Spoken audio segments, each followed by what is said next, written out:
From the East and the West, you've heard others, but now you've tuned into the best. This is a Prime Wave Media production.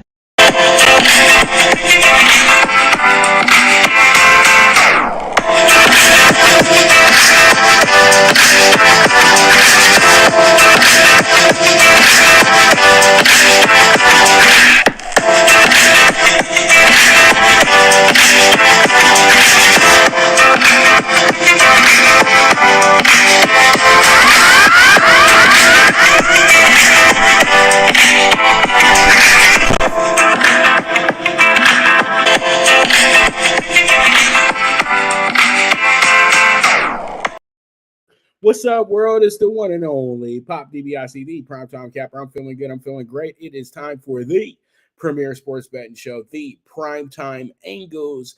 And boy, oh boy, fun, adventurous day today over here in Saratoga.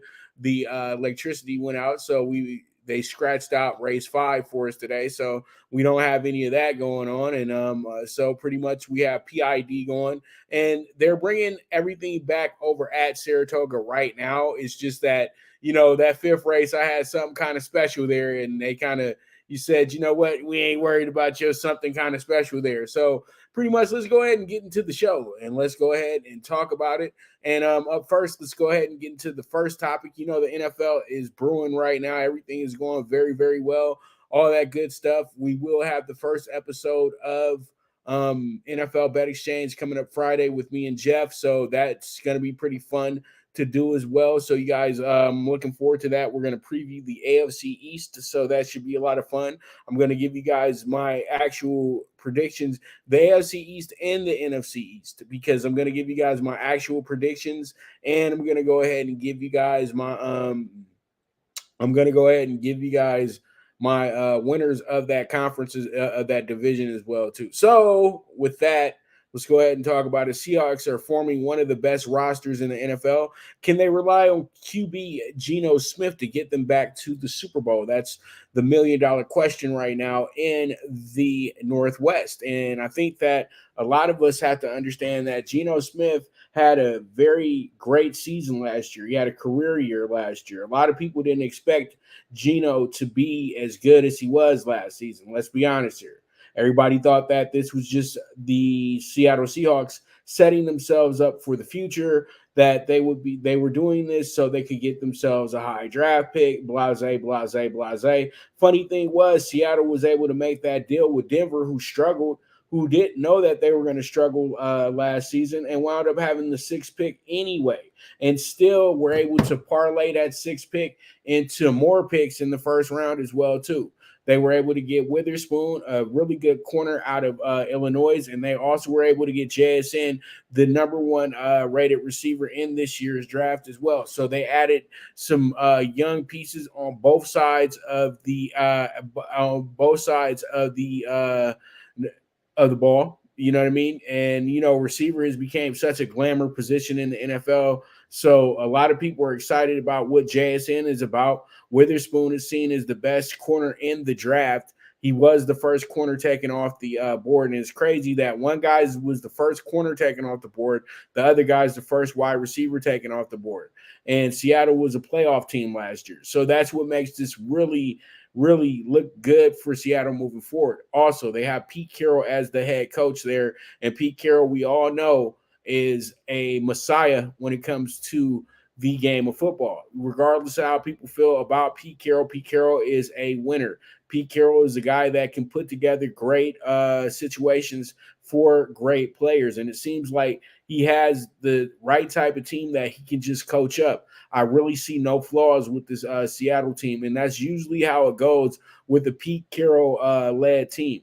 Yes, they were in a rebuilding phase, but that really kind of took a back seat after about week 4 or 5. They were able to be one of the teams that struck it up last year, had some really good wins, had some surprise wins that nobody saw coming, and pretty much put themselves in position to be one of the playoff teams in the NFC last year. But the NFC was kind of a division that was already, it was kind of a conference that was already won before we got to the playoffs.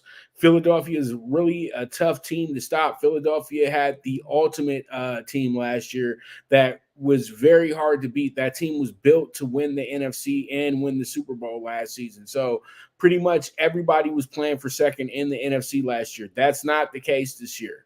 When you look at this team, everything falls on Geno Smith to have a good season. Not even a good season, a great season, a career year, something that will put him in the upper echelon of quarterbacks in today's game. That's what type of season that he needs to have, because he has the type of roster in place that can assist him with that. But it's up to Geno to be the man this year. No excuses anymore. Geno, they said he didn't get the opportunities that he should have got.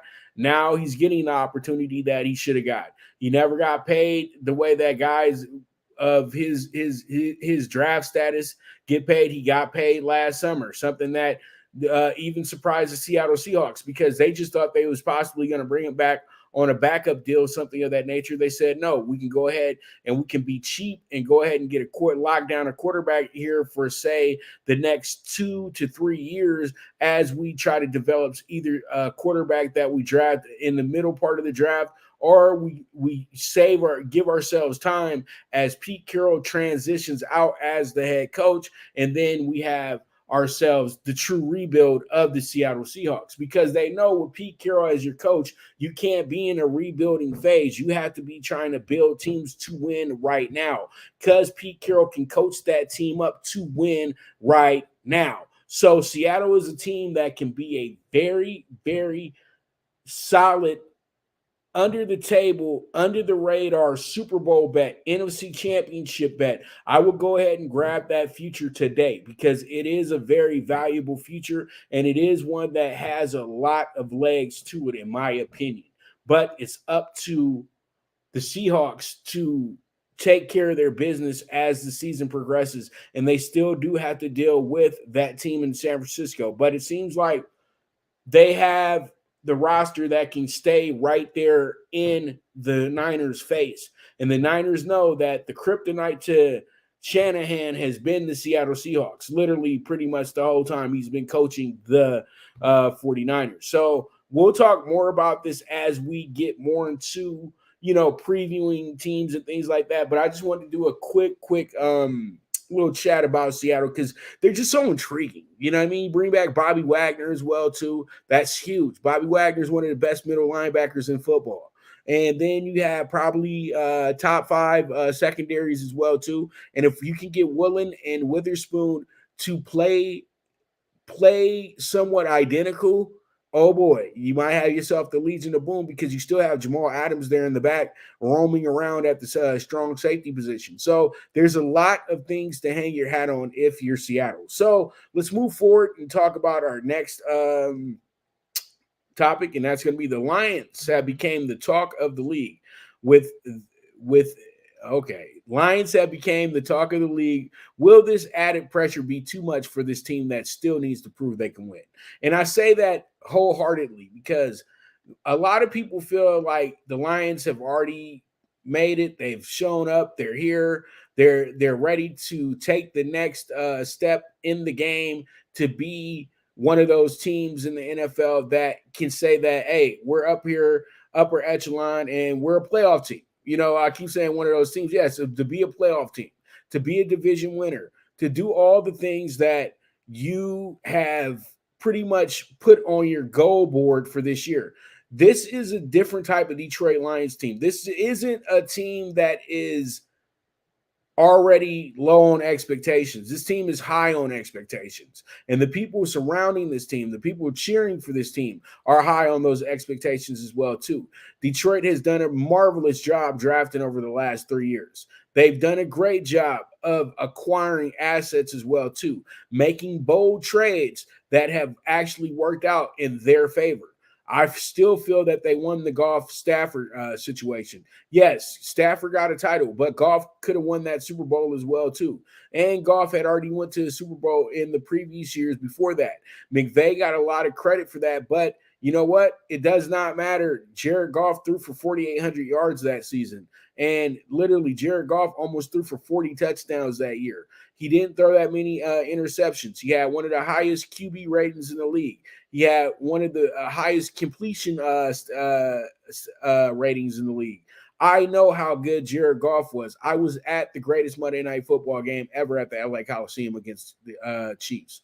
The guy is a straight up gamer, and the guy can go ahead and take care of his business. And he's a guy that's going to keep your team in a game if the rhythm is going the right way. It's just that simple. He's one of those type of players. He's a guy that is built to win in the NFL. Even if you throw the worst circumstances at him, he's going to get you to where he can get you to.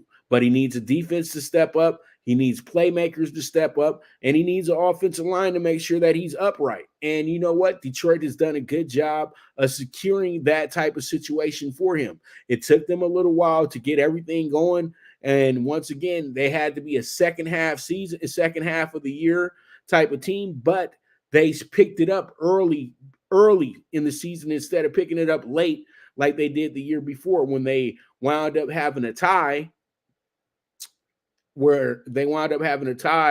against Pittsburgh, but they had one of the best records you could ever have for a team not going to the playoffs. I think, what did they go? 6-2-1 on the way out. So, this team, they played really good football at the year before last. Then they came back around and they felt like they had something here. They had a group here. They went ahead and, they became stars on the Hard Knocks and everything like that. And that was a huge moment for them as well. So, they everything was working in a certain chord that made them feel like, hey, you know what? We've arrived. We're doing well, and we can do bold things.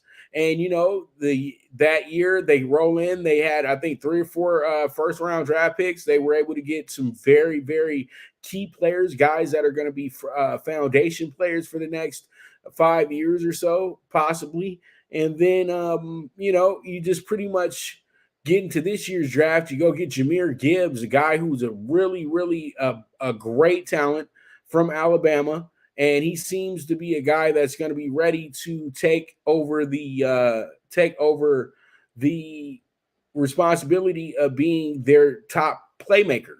And, the guy can catch and he can run. So it's going to be a very, very good element that they have there. And then Amon St. Brown, one of the better receivers in the NFL, one of the more consistent receivers in the NFL, a guy that helped me win my fantasy championship last year. And he is just improves by the year because he puts in the work when others don't. So that's why Amon St. Brown is going to be special once again this year. Then you have Marvin Jones, a great vet. That's something that's very key for them. But to me, the biggest thing for Detroit to really step up on is the defensive side. They have to have a significant pass rusher this year. Somebody that can get them 12 to 14, 15 sacks this year. Be a guy that gets them off the field on those crucial 3rd and 5s, those 3rd and 4s, 3rd and 7s. All these good passing downs that teams run into. And a guy who can really be a good asset to the secondary, because we know that they still have a secondary that's not one of the top tier secondaries. They're more middling than anything. And I think that if they have a good enough pass rush and they have a good enough front 7 in front of them, they'll be able to keep the points down just a tad. You know what I mean? Because that's key for Detroit to really advance to the next level in the game, in my opinion. And yes, they are a strong favorite to win a wide open NFC North. But at the end of the day, though, they're still not quite there yet. Even though Goff, I feel, is the best quarterback in the division. Yes, that's really bold to say. But let's keep it real. Who's been to a Super Bowl? All right, I rest my case. Kirk Cousins has been able to have some very good receivers on his side, but that doesn't make him the best quarterback in the division. Jared Goff has been at the highest of the highs, and Jared Goff has led teams to being successful. And this year, he doesn't have Aaron Rodgers in his way. He doesn't have guys that have been here, done that in his way. And you know what? He did pretty good against the Packers as well too.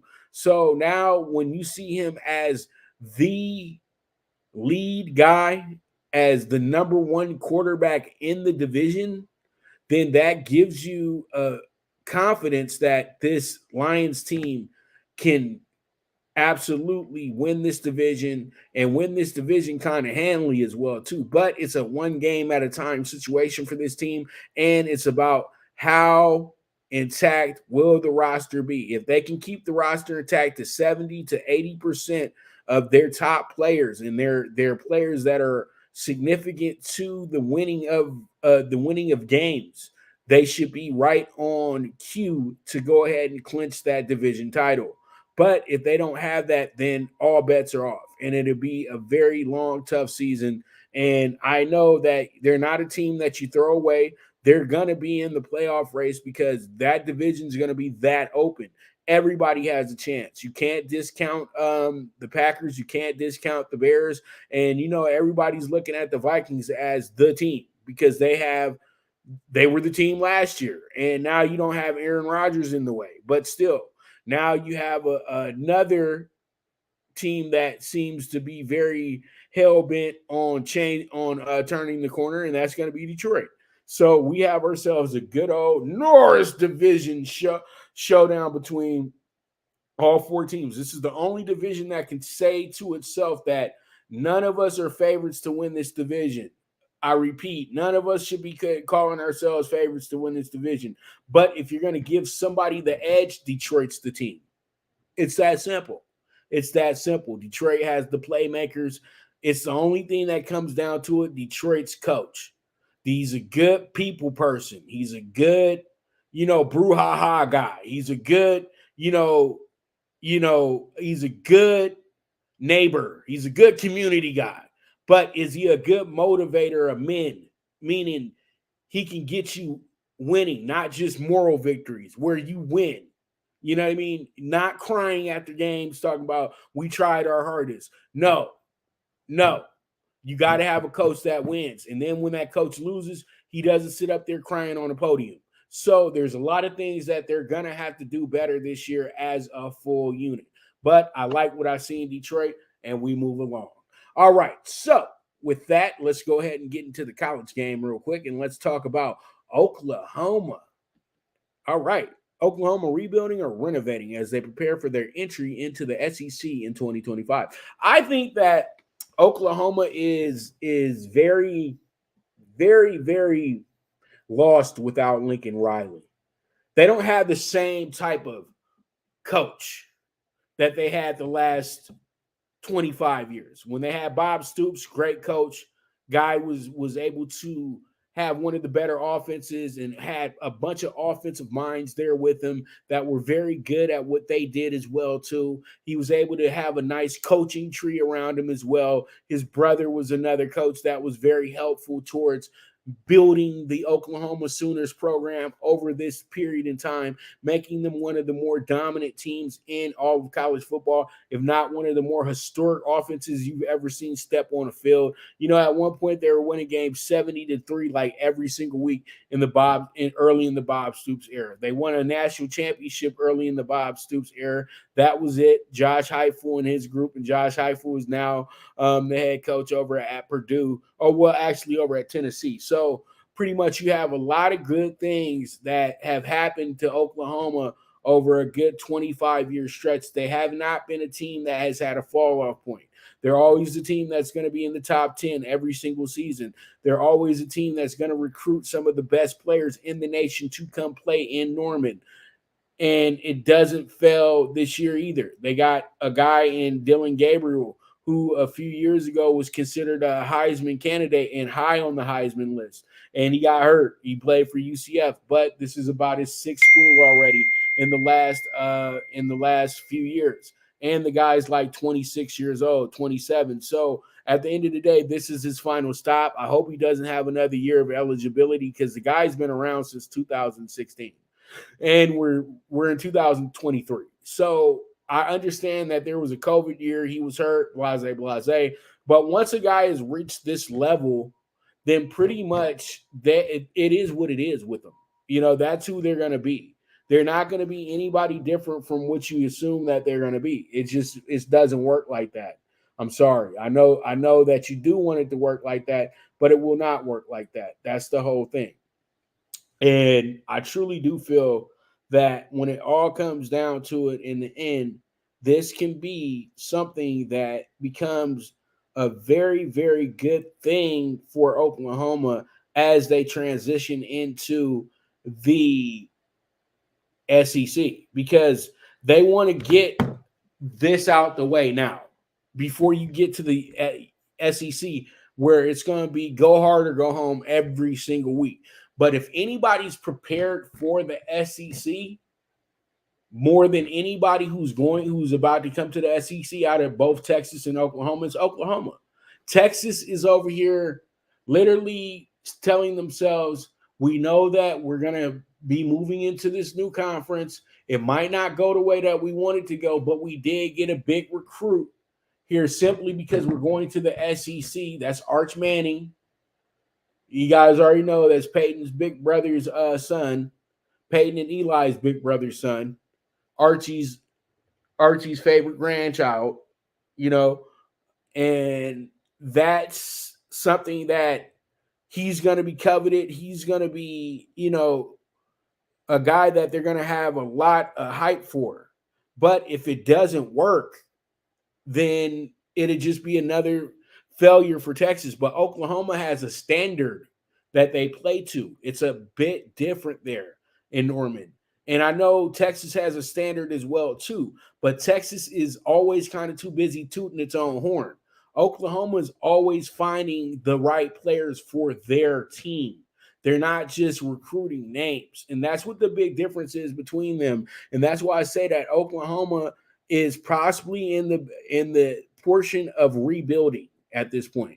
They got a coach that they're probably going to evaluate a little hard this year, and they're probably going to make a decision at the end of the year.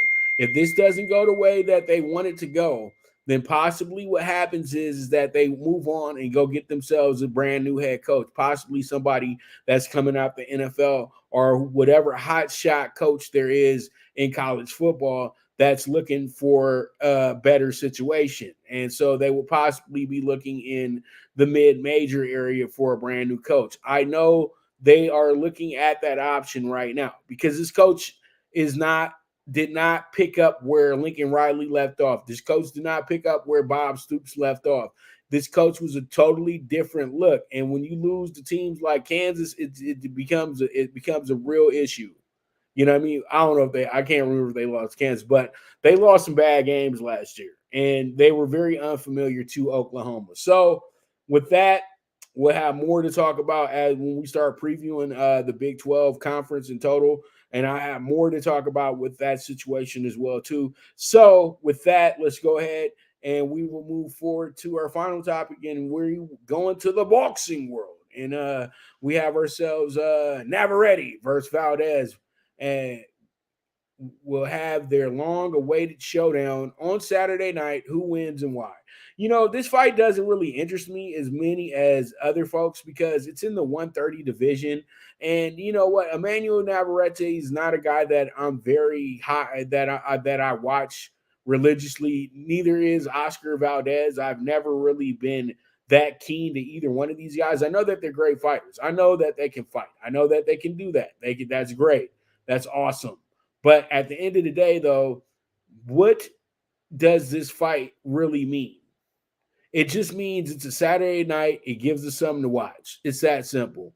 I think that when you look at the end-all, be-all with this fight, Navarrete is the world champ here. It's the WBO championship that's on the line right now.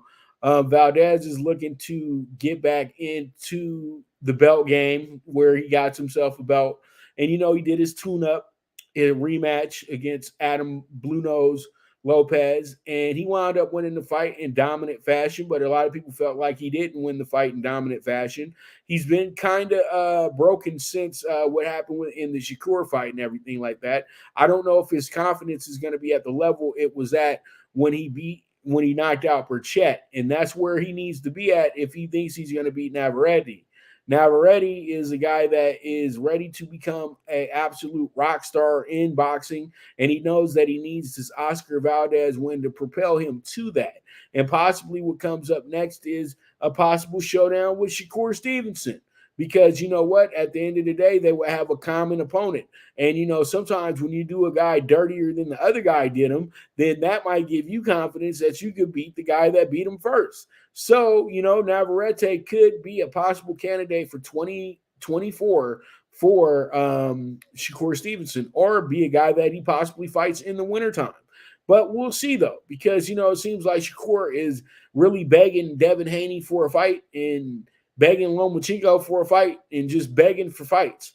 But I think that Top Rank has a plan in place for him, and I think this will be a part of their plan. But at the same time, too, that you got a guy like Navarrete who is a seller because he's Mexican.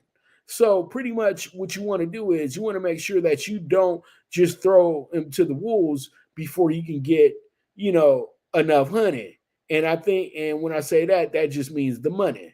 So pretty much with that, Navarrete is probably going to be protected for a little bit longer, but it looks like he wants to go ahead and try to unify this thing as well. But he has to get through Oscar Valdez first. This is going to be the toughest fight of his career. Oscar Valdez has already fought against two guys that were seen as guys who should have beat him, and one of them did. So we know this isn't his biggest fight, but he has the experience, and that's what gives him the edge in that department. But I think when it comes to who is the more polished guy at this point, it has to be Navarrete, because Navarrete is still, fighting flawless fights. Oscar Valdez has been absolutely exposed, and we'll see how it goes. We'll see how it shakes out, but that's where we're at right now in the boxing world. That's going to be our boxing match for this weekend on ESPN. So be ready for that. I talked about Helenas and AJ yesterday. I'll have more to talk about that on Friday. And I think when it's all said and done, Navarrete actually wins this fight by stoppage, probably around the 8th, 9th round, because for him, a stoppage is very much what he needs, because you can't trust anything when it's Eddie Reynoso and, any of the people. So, you just got to make sure that, you handle your business and you finish the job in the ring and, let it get to the rest. But we'll see. We will see.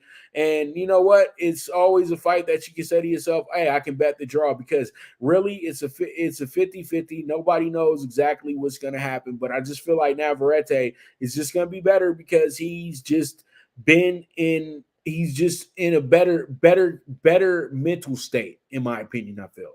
So with that, we're going to go ahead and take our first commercial break. And when I get back, we're going to talk some baseball. So you guys stay tuned. This is the premier sports betting show, the Primetime Angles, with the one and only Pop DiBiase, the Primetime Cap. Good News Only Racing Club, led by the legendary Doug O'Neill, the trainer of 2 Kentucky Derby winners and I'll Have Another and Nyquist. Also trained 2-time Breeders' Cup champ Golden Sense, who are just a part of a long list of thoroughbred champions trained by Doug O'Neill. The Good News Only Racing Club has a young core of horses to look out for in Dennis's Celery, Irish Heatwave, and Notre Dame, just to name a few. Win the day every day with the Good News Only Racing Club, a proud sponsor of the NFL Bet Exchange.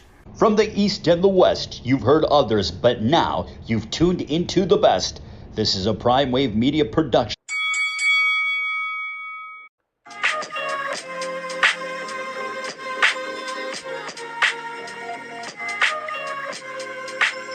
Tune into Big Wave Boxing every week with a brand new guest, with the one and only Pop DiBiase, the Primetime Capper, getting the best boxing stories, best boxing angles, and the truth when it all comes down to this sweet science. Tune in to Big Wave Boxing on the Prime Wave Media channel on YouTube.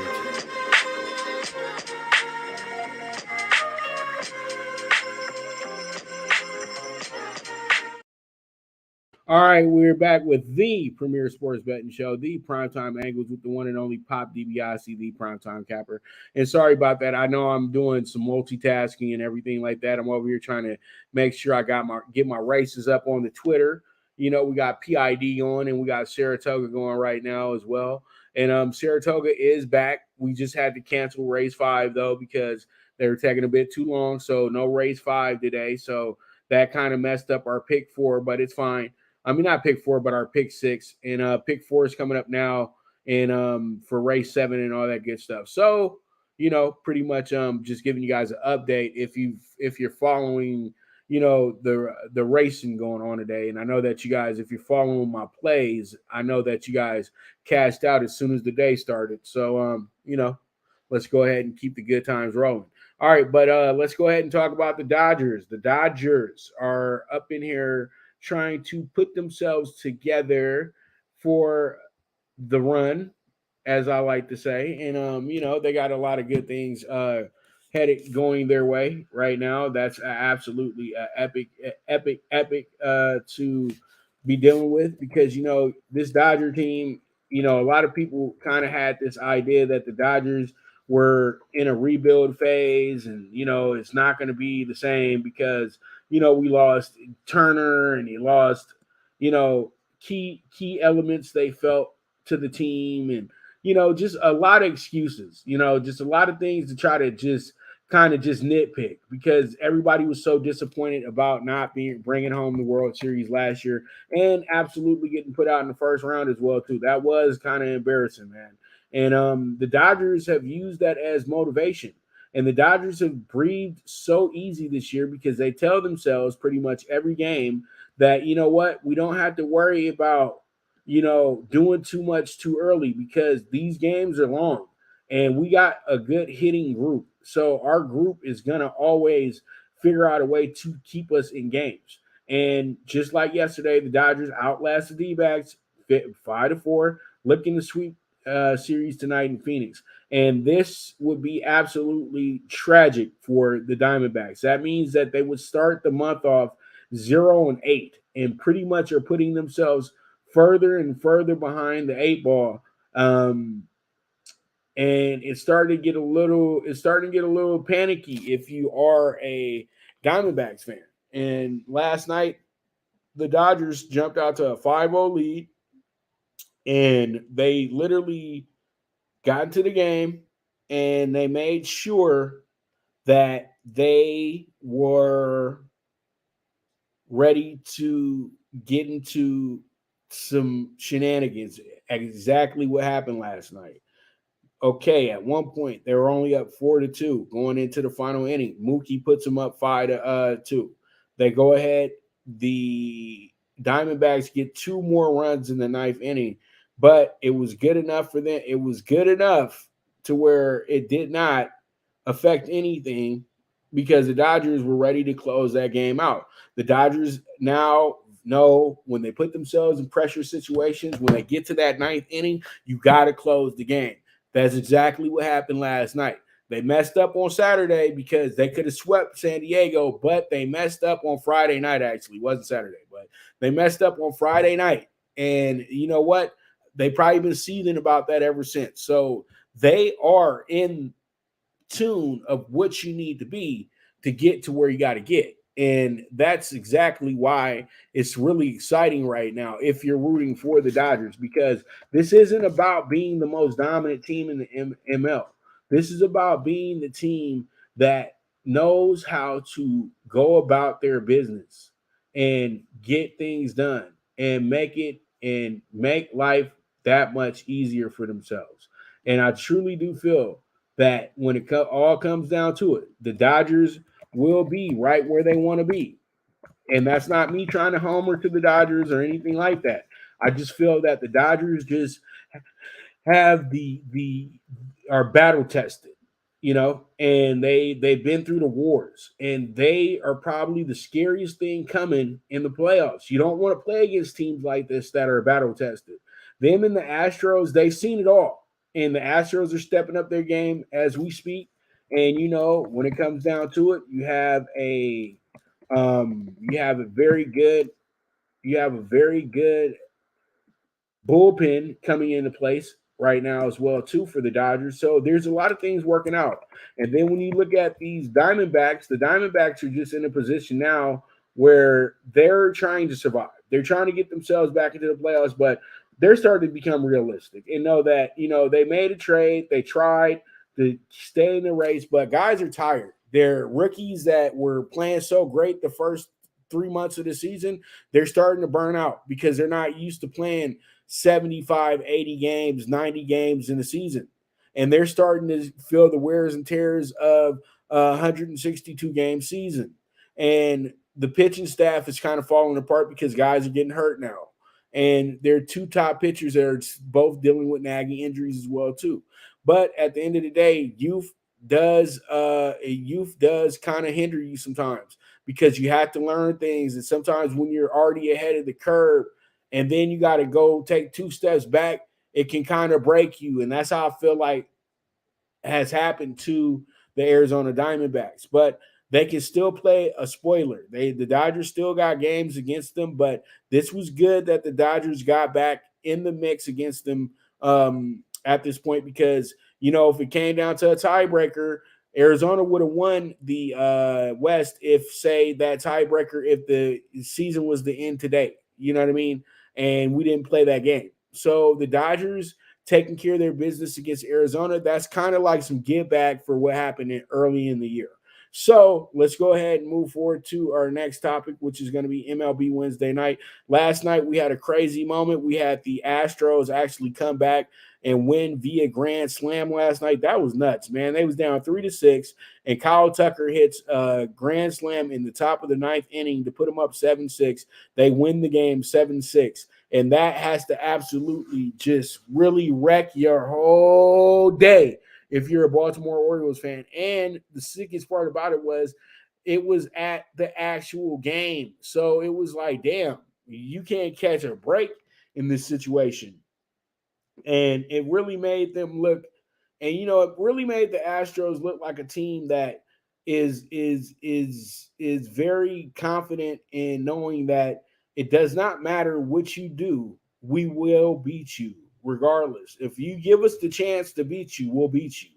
And that's exactly what happened last night. So with that, I feel like we have ourselves what possibly could be a fun playoff series if they are able to meet. But then it goes back to my same gripe with the Orioles is that you're not ready yet. You're so ahead of schedule that we all have this idea that you've arrived, but you're more of the last team in than the first team in the AL. You're just winning all your games right now. This is a sign of what's possibly to come for the Orioles. I don't feel like the hitters have hit the wall. I feel like their pitchers have hit the wall. And that's something that they're going to have to fix and fix immediately. So with that, I feel like, the Orioles have to put themselves in position to be more of a forward-thinking team. They got to stop, playing on hopes and wishes and luck. You know what I mean? And they've arrived. And now since you arrived, it's going to get hard. It's going to get very, very hard. Pause. But let's go ahead and move on to a division matchup. This one kind of is under the radar, but it's a good division matchup because the Tigers have given the Twins hell all season. So pretty much at 60-55, the Twins come into this game on the road trying to win this series. You got the Tigers who are 50-63, third place quietly. A lot of people not talking about the Tigers, but the Tigers have been one of the more consistent bad teams in the MLB because they'll have a little stretch where they'll be winning some games. Nobody talks about it, but then they'll have a stretch where they lose 8 in a row. So that's been the Tigers season all season. It's either they're going to be consistently winning or they're going to be consistently losing. This team shows you that they're not that far away from being who they truly want to be. And that's why you probably didn't have Eduardo Rodriguez running out of Detroit when the Dodgers traded for him. So there's something here that's working out for the Tigers moving forward. And so, when you're building and you feel like, you have something that's going to be good, not now, but later on, then you don't just run away from it. and I can understand what guys on the Tigers are thinking right now. And you could just tell it's a great organization to be with. You're well taken care of with the group. And you know what? The people, the fans are great. You know what I mean? They're not asking you to go out there and, win the Cy Young or win the MVP award. They just want to see you try hard and play good baseball. That's it. So that is something beautiful to keep up with. And I think that a lot of us are going to be more heavy on the Tigers next year when it comes down to it. And having the Tigers is one of our teams that are going to be a team that, we see as winning more games than they did this year. And I need to go back and look exactly how many games they're at for this season and see if I think I had them going over, to be honest with you. So we'll see how it goes. But that's going to be it right there with that. But yeah, pretty much there's a lot of good things though going on with the Tigers. But in this game tonight, I'm going to go ahead and I know I'm talking them up a mile a minute, but what I'm going to do tonight is I'm going to take them as my dog of the day with the plus 130. And let's see how it goes. Let's see how it shakes out. But I like the Tigers today as my home dog. All right, so let's move forward and talk about our next game in hand, and that's going to be this one right here. This is going to be the Braves and the Pirates. Everybody remembers back in the 90s, we had the Braves and Pirates play in one of the more epic NLCSs that featured Barry Bonds, Bobby Bonilla, Andy Van Slyke, Doug Drabeck for the Pirates. Then you had on the other side Otis Nixon, David Justice, Terry Pendleton, Jeff Blauser. I can actually name the whole Atlanta squad. Ron Gant, and then you had the big three at the time because Maddox wasn't there yet. So don't get on here, oh, Maddox. No, Maddox wasn't there yet.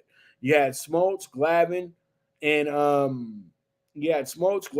Kent Merker, and they had Avery as well too at that point. So they had those guys intact, and then I forgot who the fifth pitcher was, but that's who they had there before they got Maddox there. So pretty much this was one of the better series, and everybody remembers Sid Bream running to try to get to home base, to probably the slowest base runner we've ever seen in Major League Baseball. So good memories with that series.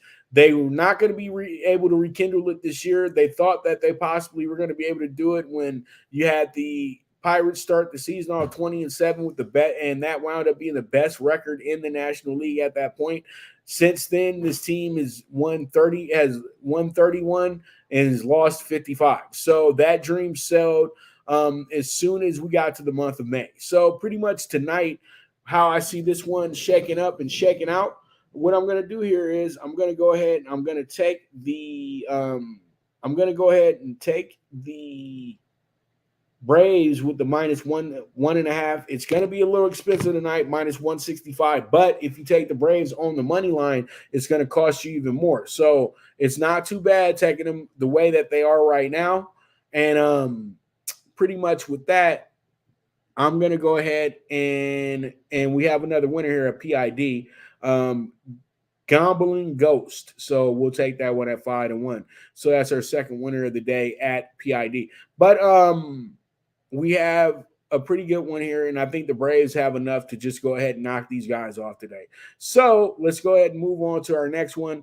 And don't worry, nephew, I'm going to put your plays out when we get to Talkin Tickets. I know that you left us with some plays.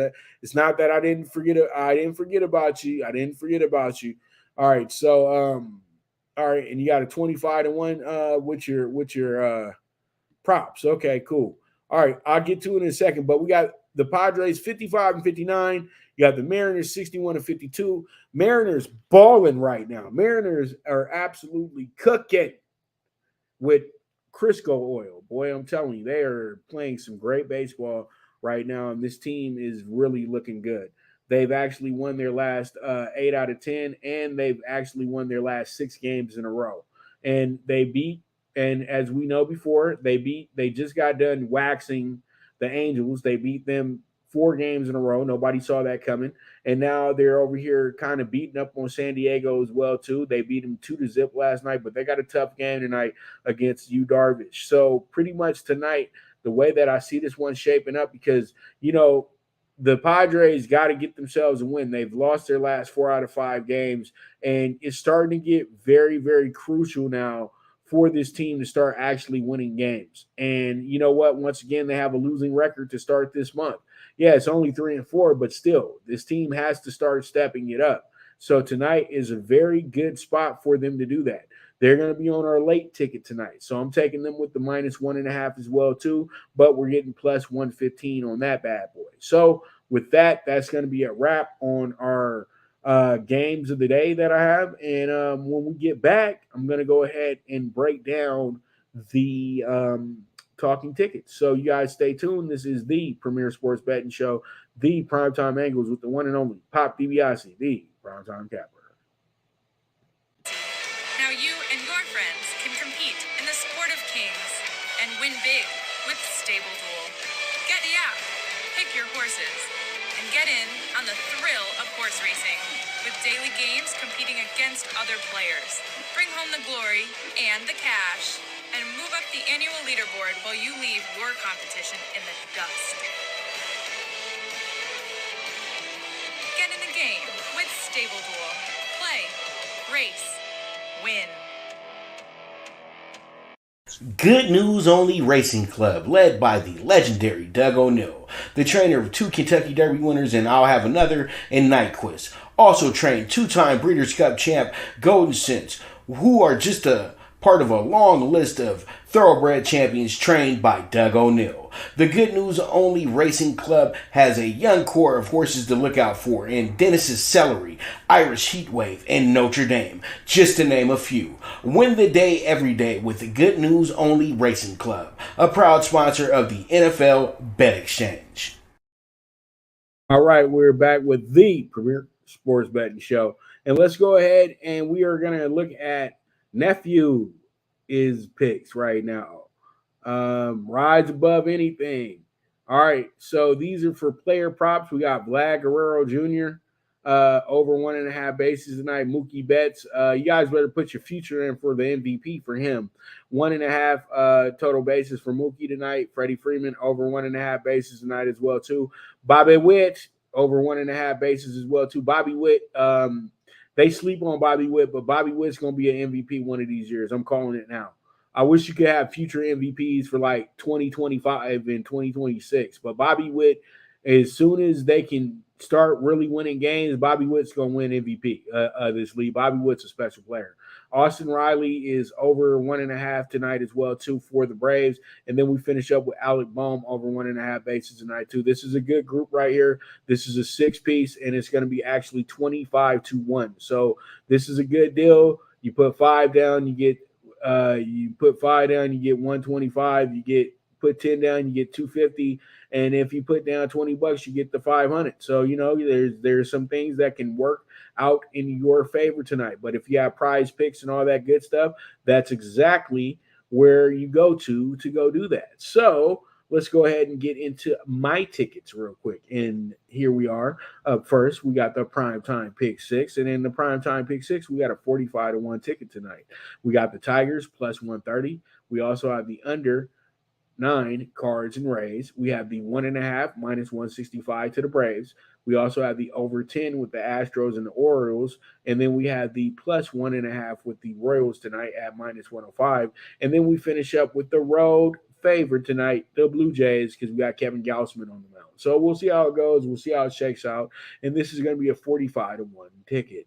All right, so we go ahead and we are going to finish up with our MLB Late PK3. I thought it was going to be a PK4, so don't shoot the messenger. It's going to be an over 8 with the Giants and the Angels tonight. We're going to also take the under 9.5 with the Dodgers and the DBacks, and then we wrap it up with the 1.5 to the Padres at +115. So with that, that's going to be a wrap on today's show. And I want to thank you guys so much for tuning in as well today. You guys are the absolute best. And as I always say, bet with your head, not with your heart. The movement is moving, and this is the premier sports betting show, the Primetime Angles, with the one and only Pop DiBiase, the Primetime Capper. And I'll be right back at you tomorrow about noon or 1 o'clock, but you guys make sure to tune in. I'm going to go ahead and check with Jeff to see if he's going to need me tomorrow for his show. But all in all, though, I'll be back tomorrow to give you guys some of the best angles in the game. And then I'll also be on the Mike Abadir show on Voice America as well, too, in the afternoon at 4 o'clock. So you guys be ready for all of that. So thank you so much. And I am gone.